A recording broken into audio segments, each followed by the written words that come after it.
Hey everyone, welcome back to 996. The Howl Utah Hockey Club loses 5-2 to the Seattle Kraken. Utah was looking for their 8th win in a row on the road. Instead, they suffer their 4th straight loss, going 0-3-1 in the last about 8 days or so, starting off with that Anaheim game where they gave up a 4-1 lead to lose that game. And that game's getting magnified with every loss after that. Let's get into this game early. Utah looked great. The first line buzzing, a couple great chances in the offensive zone. They were in the offensive zone pretty much for that full shift to start the game. Even the third line was buzzing all night. I know a lot of people have things to say about the third line of Michelli, Krause, and Bukestad, but there was a 2-on-1 with Michelli and Krause. Michelli keeps it, shoots, and a great save by Grubauer. Seattle had their chances too early in that first period, but Vejmelka standing tall with a couple flurry of high danger saves using his pad. Utah goes on the power play and they score. It's Logan Cooley assisted by Keller and Schmaltz. A nice one-timer by Cooley. In the intermission for Utah, they said how in that San Jose game, with whenever Keller had that puck on the power play, he went for that shot. And Keller shows that he's going to do the exact same thing. And Grubauer kind of bites for that Keller shot. Keller goes the other way, and a nice one-timer from Cooley. It was also a great effort by Nick Schmaltz to hustle to keep the puck in, because Seattle had the puck on their stick. They're going for a clear. Great back check and stick lift by Schmaltz and pressure to keep that puck in the O-zone. Even after that power play, the second line was buzzing. Gunther, McBain, and Cooley. So Utah was looking good first 10, 11 or so minutes. And then the penalties kind of changed the way this game was played. It's Barrett Hayton with the first penalty. Again, he's reaching. I think that's 2 games in a row where Hayton is reaching and called for a hook. Thankfully, Seattle doesn't score, but they did look dangerous on that power play. Then Utah on the penalty kill again. It's Lawson Krause with a retaliation penalty. Now we remember that, in that Anaheim game, Andre Tourigny and the coaching staff benched Cooley for a bit of an immature, heated penalty. And this time Krause takes the same type of penalty.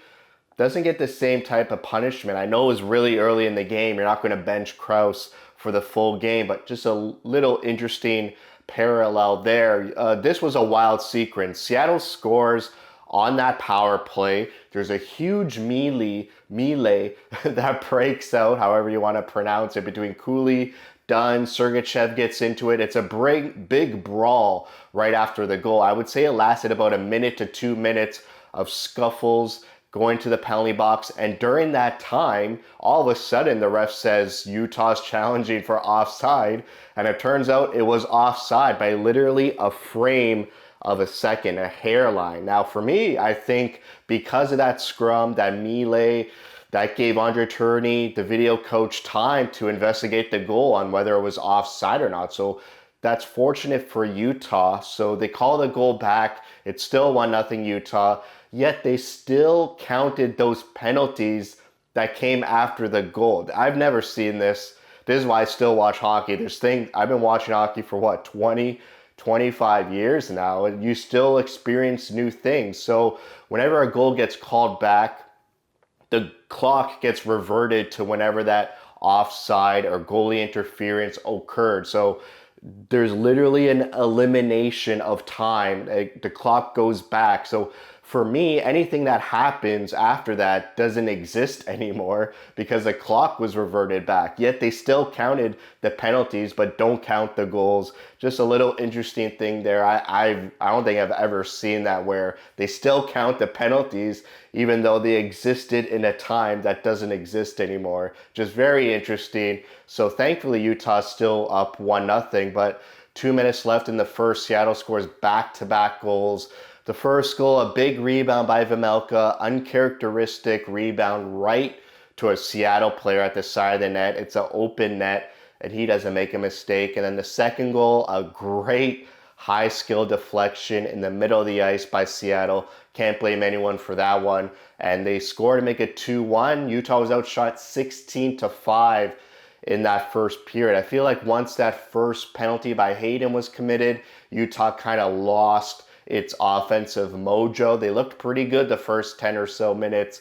So we go into the second period. Utah needed to win this period. They've had pretty bad second periods against Dallas, against the Avalanche the past two games, and they win this period. They outshot Seattle 17-7 in this second period. There's a couple little chances by Seattle early in the second. It was a 2-on-1. Seattle had Vejmelka with a big shoulder save. Michelli at the side of the net. Grubauer out of position. It was a great chance by Michelli. That third line was buzzing all night, if I haven't said that already. Really liked how they looked and they played tonight. Just, again, can't score, can't really execute. Utah outshot Seattle 8-4 in the first 10 minutes of that second period. There was a 3-on-1 with Seattle, and they literally had an open net, but they missed the net, so Utah gets lucky. But to be honest, they battled back hard. They won the second period. They evened out the playing field decisively, and they finally get rewarded in the last minute of the second. It's the fourth line, Kerfoot coming through, assisted by Carconi and Ian Cole. Just like that first goal by Seattle, Grubauer gives up a terrible rebound right to Kerfoot, who doesn't make a mistake.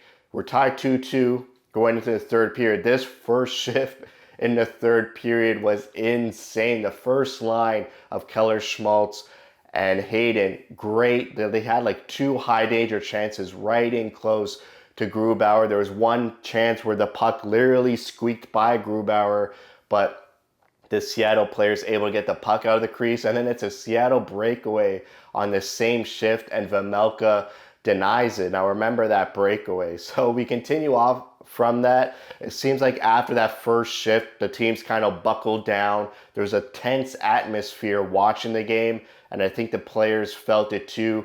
This game had a lot of playoff implications. Utah's ahead of Seattle in the standings, but not by much. I think near the end of the season, maybe even now, the next couple of weeks, it's going to be Seattle, Utah, St. Louis, Calgary, battling for that last wild card spot. So Seattle wants to get back into the race.